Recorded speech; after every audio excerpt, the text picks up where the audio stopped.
KITALO nnyo okufiirwa mwannyinaze mukwano gwaffe sipiika w'eggwanga lino ate era ekisinga obukulu bayika munnaffe. Erinnya lyange nze Angela Semukutu era nga ndi ssentebe. Ekibiina kya Uganda Bikers kirina structures zaakyo mwendi president omugenzi Jacob abadde member mukomyawo enjole ya speaker. Ffe nga ffe twasabye nti omubiri gwa mwannyinaze muganda waffe bwe guba gutuuse entebe, twasabye nti no tumuwerekere okuva entebe ku kisaawe tumutwale gye banaba batulagiridde okumutwala.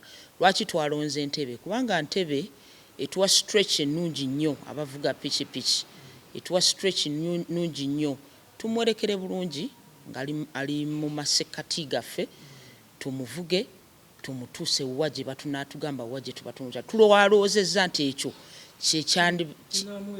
kijja muweesa ekitiibwa, kubanga njagala nkutegeeze nti zonna tugenda zijjayo gye ziri piki zijja kuvaayo, kubanga egyo gye gimu ku misoso gyaffe nti bwe tuba tufiiriddwa omukuffe bw'aba awasizza oba emikolo egifaanana bwe kityo tubawerekera.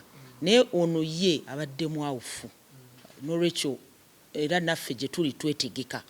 So tusaba gavumenti ewulirize, National Planning Committee ewulirize nti no ono tabadde just speaker, abadde muvuzi wa bike ate ng'agyagala.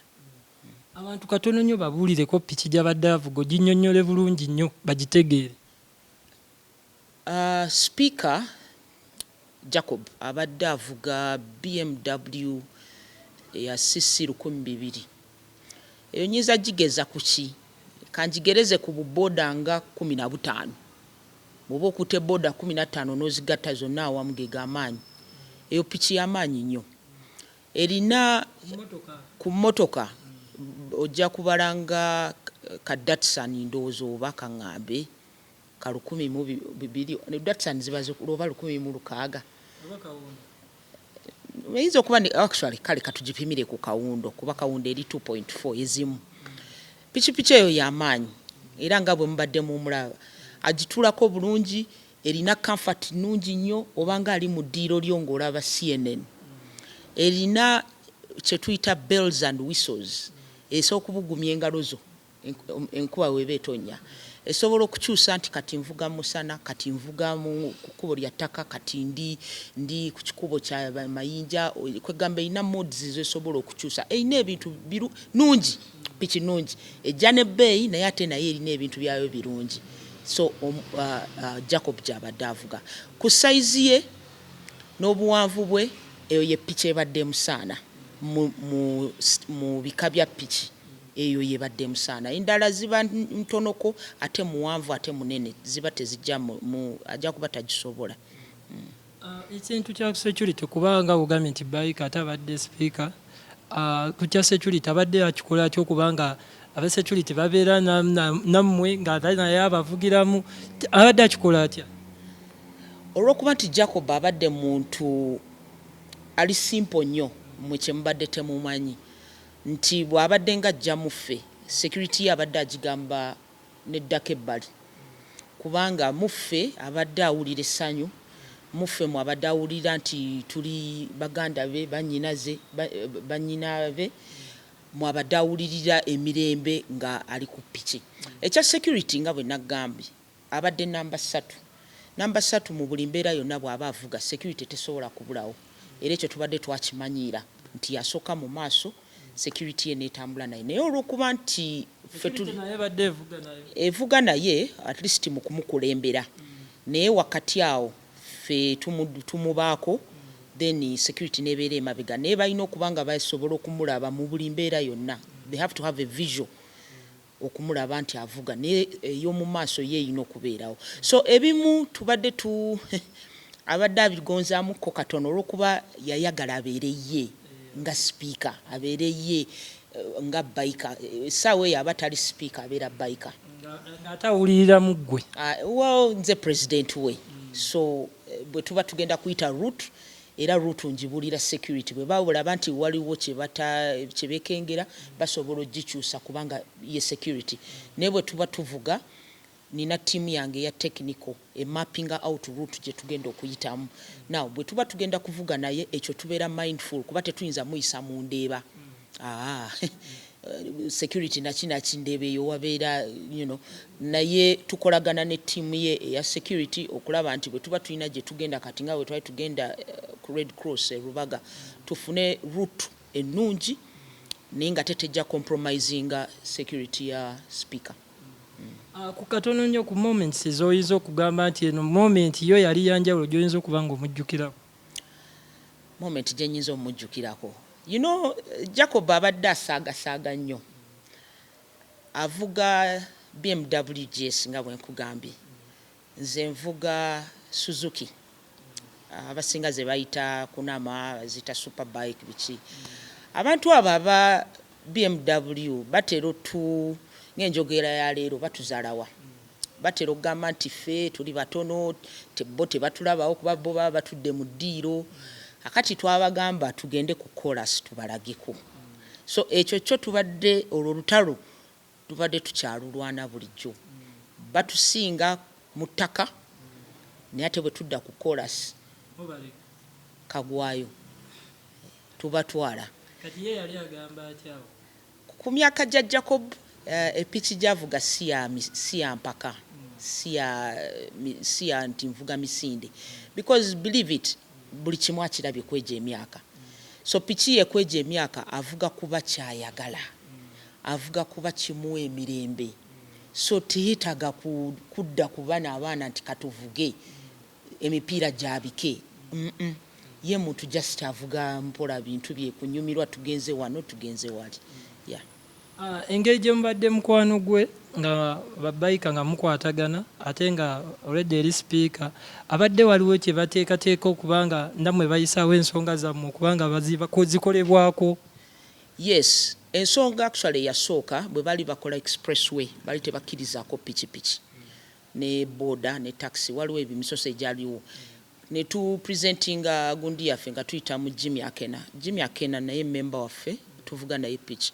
So one of the issues je twali twagala parliament etunule into ate omukisa ne gutukwata nti ne speaker yennyini nga muvuzi wa piki kyekyokuba nti no batukkiriza okuvugira ku expressway kubanga piki ezaffe ate teziringa boda nti obwa boda nga bw'obalaba ffe ezaffe nnene, so tewali nsonga yonna etugaana okuvugira ku stretch eyo.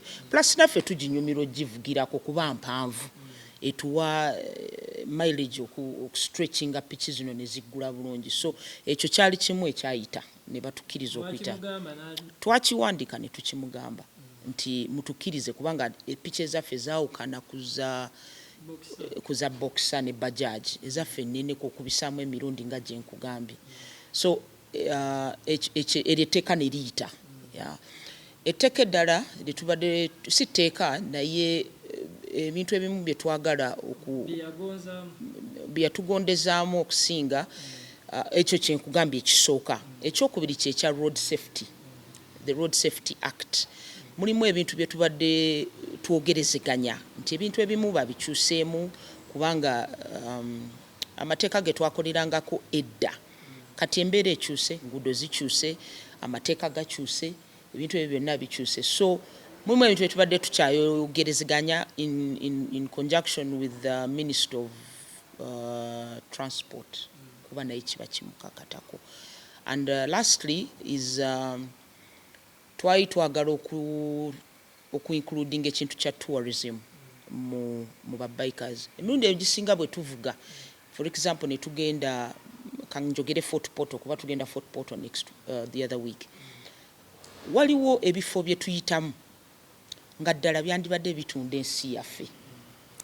Akati nga twagala okwogera ne speaker ayongereko eddoboozi nga twogera ne tourism boss, the ED wa tourism, the Minister of Tourism. They have rebranded now. And we are thinking, nti pichi zino, they are moving advertisers.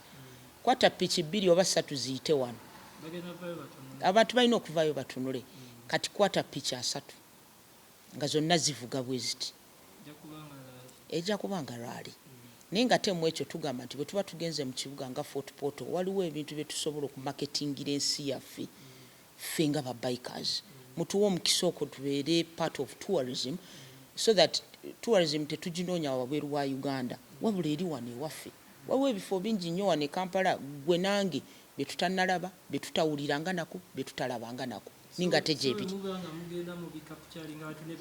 exactly ensi yaffe lwaki tu marketing ensi ezitali zaffe nga bino ebyaffe ebiri wano tetusobola obikola yeah so and ebirala ebibadde bitubadde tu planning okwogera naye boloza zine ensonga zammwe zabadde kale zibadde temunabatuukako kumaliriza munaafuna omuntu omulala n'azigonjoolwa oba amaanyi gabaweddemu no sijaga nti amaanyi gatuweddemu ennyumba yonna bwevibwako omwagalwa bwevibwako omuntu omututu mumivu wabeerawo abasigala fe Abaganda tugamba nti bw'ofiirwa osula ku malaalo nedda emirimu gyeyongera okugenda mu maaso abasigaddewo ne batambuza emirimu n'olwekyo katusooke tumale okudiringana kino kye tulina ku mmeeza kakati speaker tumuziike bulungi then tulyoke tulabe ekinaddako nani adda mu bigere n'engeri ki gye tusobola okumutuukirira okwongerayo emirimu gyaffe kuba ye bwina asigala akyaliwo bwe twogera tuwandiika era tuleka ebiwandiiko okubanga okujjukira kwe okubanga mumujjukiranga mwe babayika munaaba luno olunaku mulutwalanga ekikulu ku kalenda yammwe ey'ababayika not necessarily nti no speaker olunaku lwafiiriddeko but mu program yaffe tukolayo kye tuyita planning okukola kye tuyita memorial run memorial run etegeeza ki nti speaker si ye yekka afudde tulina ne bannyinaffe baganda baffe abafudde whether bafudde bavuga piki oba bafudde ekintu ekyala kyonna tukolayo run o tu planning okukola run egenda okujjukira abantu baffe abo abatugenzeeko abatuvudde ku maaso so moving forward kituwadde amaanyi okwongera mu kiteeso ekyo kye twateeka ku mmeeza nti abaayi twandibadde tufunayo run ejjukira abantu baffe bano so now that speaker atuvudde ku maaso ndoze eno yessaawa ey'okuva mu kukyogera obwogezi wabula tukiteeke mu nkola tulondera obulonzi lunaku nti ku lunaku bwe ruti tujja kukola memorial run tulyoke tulabe route ki gye tuyitako yes Madam President singa muweebwa omukisa okubanga muwerekera omubiri gw'omugenzi okubanga kuva ku airport paka we gugenda okugenda mugenda kikola mutya kuba abamu babayika tubamanyi nga abapangulukufu abamu bamanyi nga ab'effujjo obwo bwe buzibu mindset gye tulina okukyusa abantu abasinga bwe bawulira nti bayika ekisooka okubajjira banywa enjaga bapangulukufu nedda si bwe tuli bwe tutyo tuli bantu abalina emirimu gyaffe abakola abalina ne families pikipiki eyo ogiraba si ya muzannyo era oba ogikutte bubi ejja kukuba kakati na mu kino engeri gye tuli mu nteeseganya ne sayidi eri ku luuyi olwa gavumenti eya wakati era naffe ffennyini twetegeka kubanga tumanyi nti eyo gye tugenda so tumanyi engeri gye tuvugamu era nze coordinating between side eno ne side eri ekyokuba nti tugenda kuba tuwerekera omubiri gwa mwannyinaze muganda waffe ffenna tukimanyi nti ekisooka togenda kuvugirawo speed kubanga emmotoka tedduka speed eyo etambuza kasiketi eyo so tewagenda kubeerawo mbeera efaanana bwetyo na busiiwufu bwa mpisa kubanga mu mbeera eno ffenna tuli mu kunyolwa tuli mu kukungubaga n'olwekyo sirabawo ngeri yonna muntu ayinza kusiiwuka mpisa kutuuka ku ekyo nti akole obukolomooni obugenda okutta omukolo ate n'ekirala ndowooza nti eno yessaawa abo ababadde batunuulira babayikazi nti nno bayaayi bavuga bubi bawogana bakola biki eno yessaawa I think okulaba empisa zaffe era negenda kubeera litmus test kagenda kuba kasengejja ensi yonna etunudde okulaba omusajja ono abadde avuga piki katulabe banne bavuga nabo piki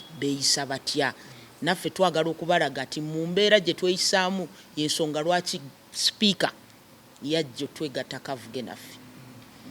Bwe muba mutunuulidde ku sayidi ya sipiika alinawe omwana gw'abadde naye ayigirizaamu anaamuddira mu bigere mu bya piki ye. Ekyomukisa omubi nze nganze sisisinkanangako ku famire ya Jacob olw'ensonga nti abadde fairly new muffe emyaka ndooza gibadde nga 4 oba 5 tubadde tetunaba kulaba ku famire ye.